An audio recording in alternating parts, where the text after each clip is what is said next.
pekakkan dia telinga yang negatif ni. When people say no, you say next. Ramai orang tak suka bisnes ni sebabnya mereka nampak ala-ala MLM. Bila sebut MLM, orang dah fobia. MLM style lebih kurang paksa orang masuk. Kalau ada package yang paling besar, package yang itulah yang kita suruh. Bila orang masuk, kita tak kira. Apa pun alasan yang mengatakan dia tak ada duit, kita akan bagi jawapan. Itu menyebabkan orang fobia. Jangan buat bisnes ni ala-ala MLM, cepat ingkup. Baru ni Datuk lah panggil, Datuk Paduka panggil. Saya tak pergi, saya cakap. Macam-macam panggil tuan, saya tak pergi. Sebab saya tak buat style ala-ala MLM.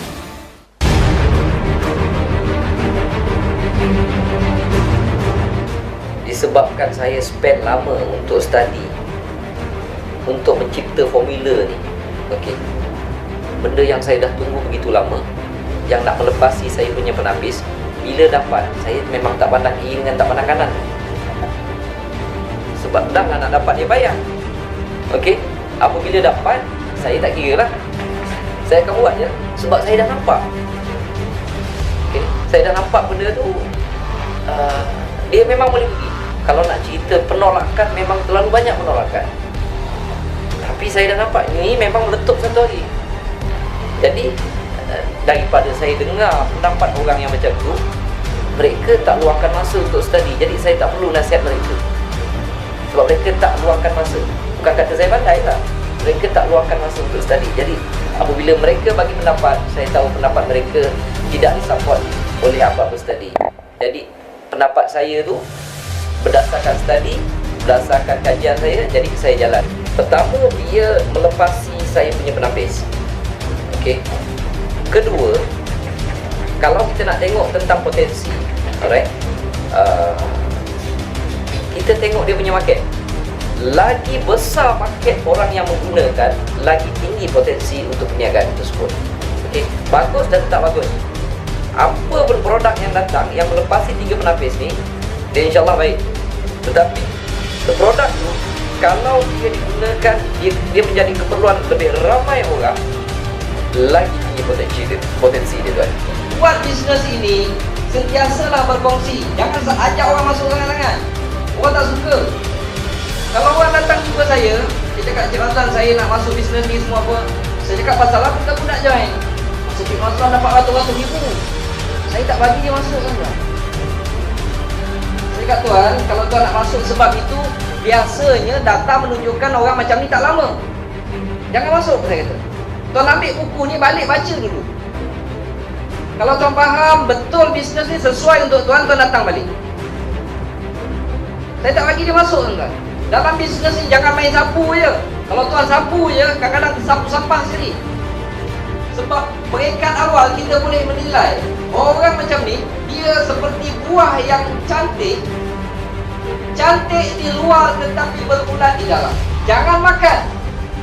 Kalau makan, paling tinggi 2 hari confirm sakit perut.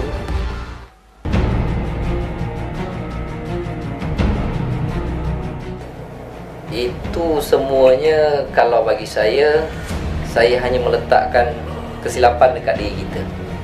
Kalau kita cerita dekat orang tolak, okey, duduk fikir apa cara yang salah yang telah kita buat. Okey, sebab orang negatif, orang nak join, orang tak nak join, ini bukan kerja kita lah. Kerja kita hanya sharing saja. Share dengan orang. Alright.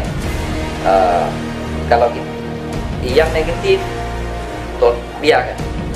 Sebab kita nak bawa orang naik atas. Bila kita dah dapat hasil, kita naklah juga kawan-kawan kita naik atas. Mana yang negatif, saya tak perlu dengar. Sebab kalau saya dengar, mereka akan tarik saya turun. Jadi jangan dengar orang yang negatif. Sebab orang negatif ni akan tarik kita turun. Sebab sedangkan kita nak naik orang buat naik ke atas. So, yang negatif tu tak jadi masalah. Okay. Itu sebab orang tolak bukan kerja kita. Kerja kita hanya sharing saja.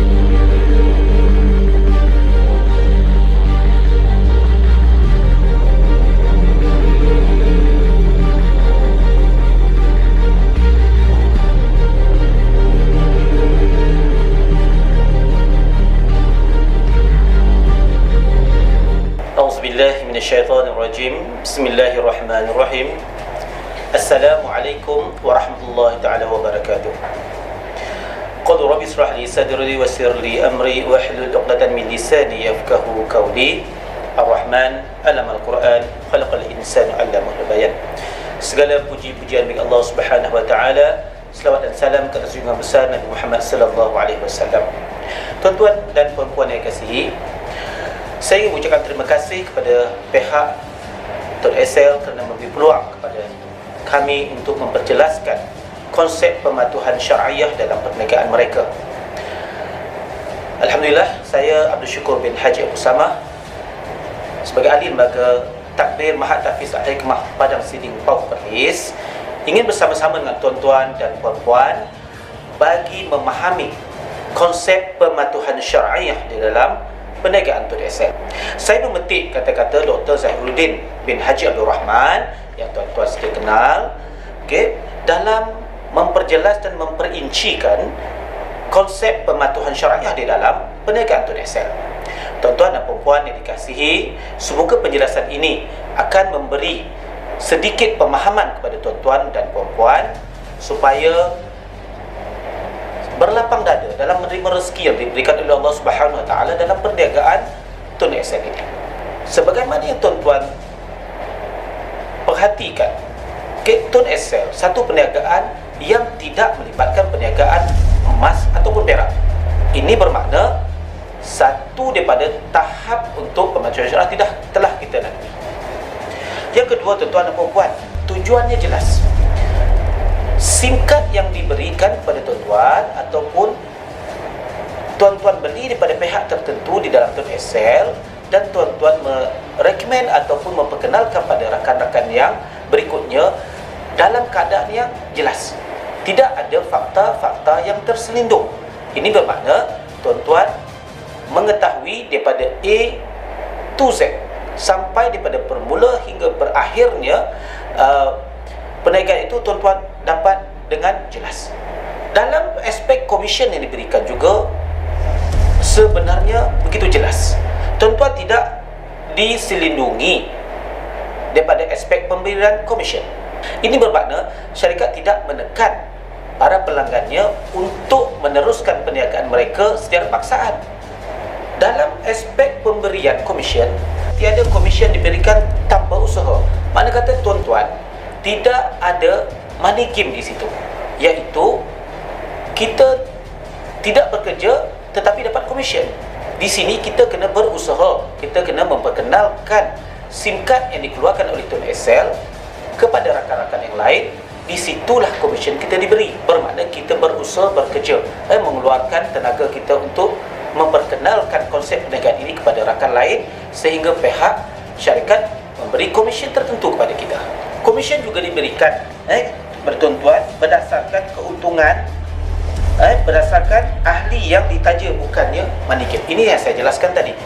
Bermaknanya sekiranya kita membawa rakan-rakan yang lain dalam grup kita dan dijelaskan tentang sistem perniagaan itu, kita akan diberikan komisen. Tuan-tuan dan puan-puan, dalam perhatian saya, perniagaan Tun Excel ini bukanlah perniagaan yang mengamalkan sistem piramid yang sejelasnya haram dalam perniagaan yang berlandaskan Islam. Kerana apa? Kerana di dalam perniagaan ini difahamkan kepada saya bahawa kita tidak mewajibkan ahli untuk memperkenalkan ahli yang lain. Mereka layak untuk menjadi usahawan ataupun menjadi pengguna bijak sahaja. Ini bermakna di peringkat yang diperkenalkan, yang kita perkenalkan kepada rakan-rakan kita tidak menjadi satu paksaan untuk memperkembangkan perniagaan ini kepada orang lain sehingga menjadikan sistem ini bercelaru.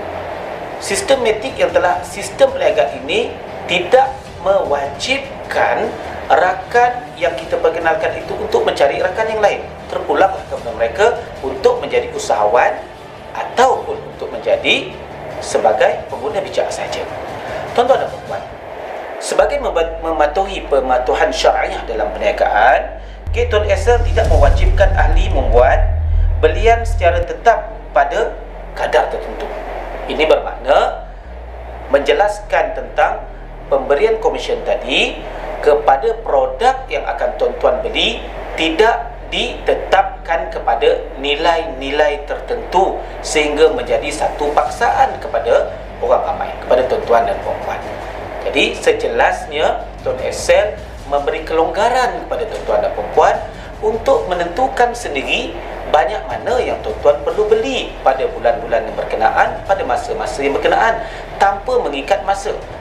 Okey, ini menyebabkan perniagaan ini mematuhi pematuhan syariah. Dalam perkatakan tentang pematuhan syariah juga tuan-tuan, sistem perniagaan mestilah terus. Saya melihat sendiri di mana beberapa naskah buku ada disediakan kepada tuan-tuan sebagai panduan. Saya sendiri telah mengkaji buku-buku yang telah dikeluarkan dan tidak ada unsur-unsur menyelindungi ataupun melindungkan fakta-fakta yang perlu diketahui oleh orang ramai. Ini bermakna tuan-tuan, sekiranya tidak jelas kepada fakta yang telah saya terangkan pada kali ini, tuan-tuan boleh mendapatkan buku panduan yang dikeluarkan oleh pihak syarikat untuk tuan-tuan jadikan sebagai rujukan. Sejelasnya tidak ada sebarang fakta yang cuba diselindungkan oleh pihak syarikat dalam perniagaan Tun Excel ini, tuan-tuan. Jadi pada pendapat saya secara peribadi, melihat perniagaan ini satu perniagaan yang tidak memaksa mana-mana ahli, satu perniagaan yang memberi kelonggaran kepada ahli untuk memilih jalannya sendiri, satu perniagaan yang tidak memaksa orang ramai membeli produk, satu perniagaan yang mempunyai sistem pembahagian atau pembayaran komisen yang telus, satu perniagaan yang bersistematik, dan ini semestinya menepati pematuhan syariah.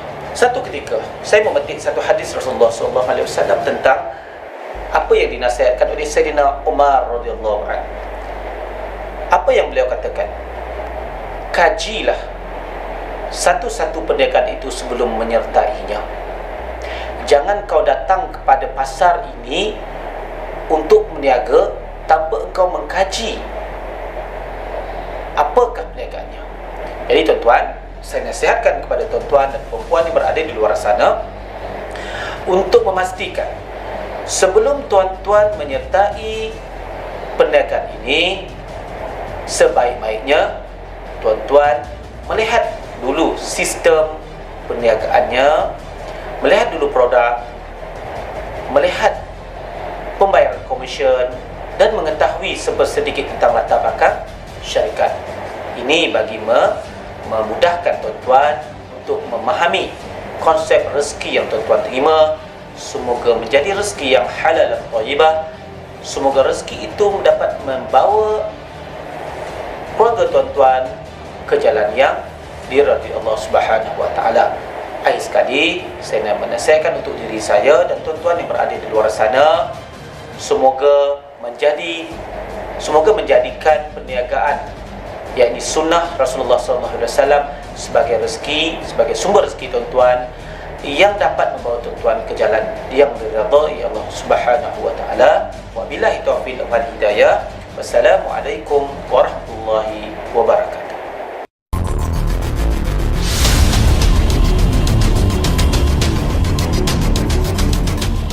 Sebab itu dalam perniagaan Tun Excel ni, apabila mereka sertai saja, malahan sebelum mereka sertai lagi, saya dah pesan, kalau boleh jangan join dulu. Kamu ambil buku ni balik baca dulu. Bila dia fikir benda keputusan itu betul, bisnes yang dipikir ni betul, kena serasi dengan apa benda yang dia dengan apa yang dia mahu. Kalau dia datang balik, okey, dia nak join, okey, baru saya suruh mereka join. Apabila dah join, saya tak suruh mereka pergi terus sponsor orang tu. Dah lah suruh masuk, suruh fikir dulu. Kedua, apabila dah masuk, jangan terus belanja, balik baca dulu. Kalau buku tak habis, saya suruh balik baca dulu, habiskan. Kalau tahu internet, saya cakap suruh buka website. Dah habis, tengok website tu. Website tu memang kalau seminggu takkan habis lagi tuan. ada video, ada berapa puluh soal jawab, ada berapa muka. Kena siapkan dia punya foundation. Saya tak nak orang masuk 2 bulan, 3 bulan dia tinggal. Kan rugi untuk mereka.